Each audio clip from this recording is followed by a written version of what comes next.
एक बार एक बूढ़ी औरत को उसकी जिंदगी भर की अच्छाइयों के बदले फरिश्तों ने उसकी एक ख्वाहिश पूरी करने की मंजूरी दी। उस बूढ़ी औरत ने फरिश्तों से कहा कि मैं मरने से पहले एक बार स्वर्ग और नरक की दोनों की यात्रा करना चाहती हूँ। फरिश्तों ने उस औरत की ख्वाहिश पूरी करने का वचन दिया और उसे अगले ही क्षण एक बहुत बड़े भोजन कक्ष में ले जाया गया, जहाँ पर बहुत विशाल डाइनिंग टेबल थे। उन पर बहुत ज्यादा स्वादिष्ट दिखने वाले भोजन रखे हुए थे और बहुत अच्छे अच्छे ड्रिंक्स भी रखी हुई थी।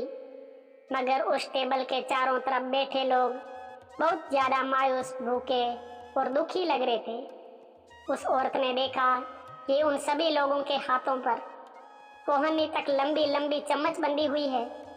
वे लोग जब भी उस चम्मच से खाना उठाकर अपने मुंह तक ले जाने का प्रयास करते हैं तो उनकी कोहनी मुड़ नहीं पाती और खाना उनके मुंह तक कभी पहुंच नहीं पाता। बूढ़ी औरत ने फरिश्तों से पूछा, क्या ये नरक है? फरिश्तों ने कहा हाँ। औरत ने तुरंत कहा, मुझे यहाँ से दूर ले चलो। और अगले ही क्षण उस बूढ़ी औरत को एक भोजन कक्ष में लाया गया। उसी भोजन कक्ष में जहाँ पर बड़े बड़े डाइनिंग टेबल थे, बहुत स्वादिष्ट दिखने वाला भोजन और अच्छे अच्छे ड्रिंक्स टेबल पर सजाई गई थी। मगर इस बार डाइनिंग टेबल के चारों तरफ बैठे लोग खुश थे, हंस रहे थे और उनके चेहरों पर संतुष्टि थी। बूढ़ी औरत ने फरिश्तों से कहा, ये तो वही भोजन कक्ष है, वही भोजन है, वही ड्रिंक्स है, मगर फर्क इतना है कि यहाँ के लोग खुश दिख रहे हैं। ऐसा क्यों? ऐसा क्यों है? क्या इन लोगों की कोहनी से चम्मच नहीं बंधी है? फरिश्तों ने उस औरत से कहा, ध्यान से देखो, इन लोगों के हाथों से भी कोहनियों तक चम्मच बंधी हुई है।